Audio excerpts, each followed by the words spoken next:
Hello classmates, my name is Tina Gote Santiago. I go by the pronouns of she, her, hers.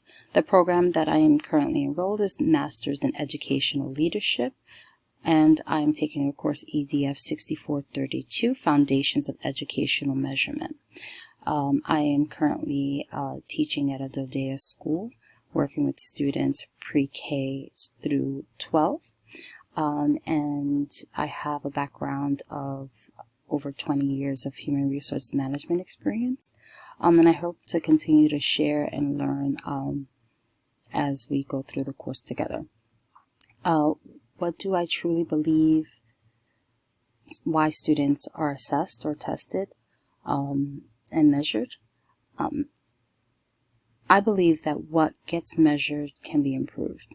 It supports instructional decisions, it monitors progress, it encourages reflection of teachers' practices, and ensures accountability to ensure that we are meeting our obligation in supporting student learning.